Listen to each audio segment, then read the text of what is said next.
1942 সাল স্বাধীনতার আগুন জ্বলছে ভারতবর্ষ সহ মেদিনীপুরের আনাচে কানাচে। স্বদেশী আন্দোলনের জমাট বেঁধেছে অবিভক্ত মেদিনীপুরের মাটিতেই। পূর্ব মেদিনীপুরের রামনগর এলাকার চন্দনপুর গ্রাম ছিল তৎকালীন স্বাধীনতা সংগ্রামের পীঠস্থান ও গোপন ঘাঁটি। মেদিনীপুরের স্বাধীনতা সংগ্রামের অনেক নাবলা কাহিনী জড়িয়ে আছে এই চন্দনপুর গ্রামের সাথে। চন্দনপুরের চৌধুরী বাড়ি অর্থাৎ তৎকালীন জমিদার বাড়িতে আজও স্বাধীনতা সংগ্রামের স্বাক্ষর বহন করে। জমিদার পুলিন বিহারী চৌধুরী ও ভূধর চৌধুরীর বংশধর রজত বরণ চৌধুরী স্মৃতিচারণ করেছিলেন সেই স্বাধীনতা আন্দোলনের রক্তক্ষয়ী সংগ্রামের কথা। তৎকালীন সংগ্রামী নেতা বলাইলাল দাস মহাপাত্র ছিলেন স্বদেশী আন্দোলনের দাপুটে নেতা। তার প্রতিনিধিত্বেই স্বদেশী আন্দোলন এক নতুন প্রাণ পায় মেদিনীপুরের রামনগরের বুকে। তিনি তৎকালীন রামনগরের এক জনপ্রিয় নেতাও ছিলেন। কাথিও রামনগর এলাকার স্বাধীনতা সংগ্রামের গোপন আখড়া করতেন চন্দনপুরের জমিদার বাড়ির গোপন ডেরায়। সেই আখড়ায় আসতেন বিভিন্ন প্রান্তের লোক। চন্দনপুরের স্বাধীনতা সংগ্রামীদের মধ্যে আসতেন পুলিন রায় চৌধুরী, যামিনী পাহাড়ি, বিজয় মণ্ডল, খগেন্দ্র রানা, এমনকি কাঁথি থেকে জমিদার বাড়ির আখড়ায় আসতেন প্রমথ বন্দ্যোপাধ্যায়, ঈশ্বর মাল, সুধীর দাস প্রমুখ। জমিদার বাড়ির গোপন ডেরায় ও পৌর মন্দিরে চলত গোপন মিটিং ও লাঠি খেলার প্রশিক্ষণও দেওয়া হতো। আপনার নাম? নান্দলাল চৌধুরী। যেখানে ইংরেজরা আপনাদের এই জমিদার বাড়ি পুড়িয়ে দিয়েছিল, বলুন। আপনাদের বাড়ি ইংরেজরা পুড়িয়ে দিয়েছিল, কোন সময় কি ঘটনা ঘটেছিল তখন? 1942 সালে। কি ঘটনা ঘটেছিল? সারা মেদিনীপুর আগুন লাগিয়ে দিয়েছিল, গোটা মেদিনীপুর পড়ে দিয়েছিল। আমার ঘরেও পড়ে গেছে সেই সময়। তখন বিপ্লবীর আন্দোলন এখানকার ঘাটি ছিল, বিপ্লবীরা এখানে মিটিং মিছিল করতো।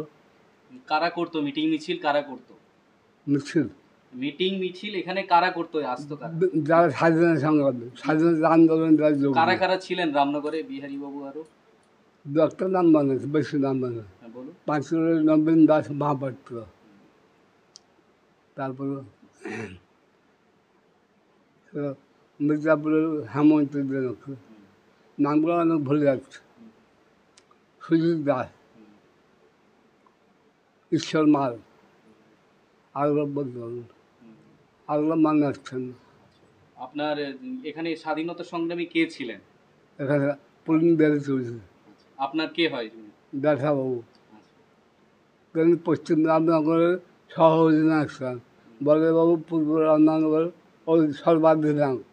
এমনি পশ্চিম রামনগরের সহ অধিনায়ক দাসাবাবু, পুলিন বিহারী চৌধুরী।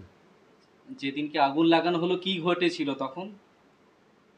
যেদিনকে আগুন লাগানো হলো ঘরে, আমরা সব পালিয়ে গেছিলাম। পালিয়ে গেছিল উড়িষ্যায় বগুড়ায় চলে গেছিলাম।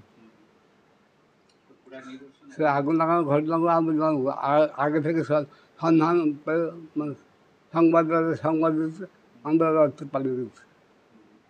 আর আগুনের ঘটনা, আগুন কীরকম লাগলো, কী ব্যাপার, সেটা আমি দেখিনি। আর চন্দনপুরে কোথায় কোথায় লাগিয়েছিল? গোটা গ্রাম লাগিয়ে দিল, গোটা গ্রাম পড়ে গেছে।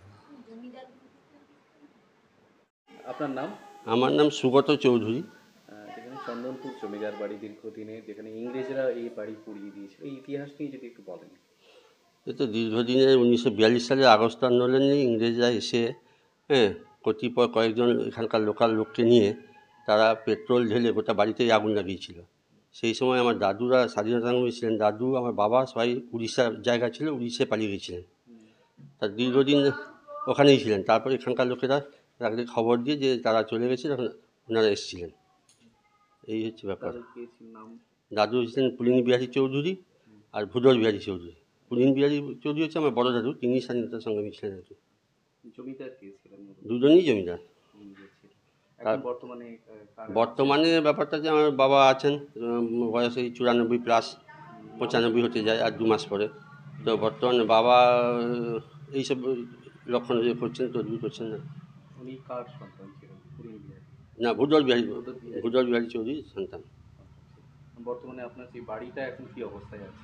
বর্তমান বাড়িটা তো সংস্কার করা হয়েছে, দীর্ঘদিন পড়েছিল এই ভাঙাচোরা অবস্থায়। পোড়া বাড়ি, অনেক চিহ্ন সব লোপাট হয়ে গেছে, কিছুই নেই।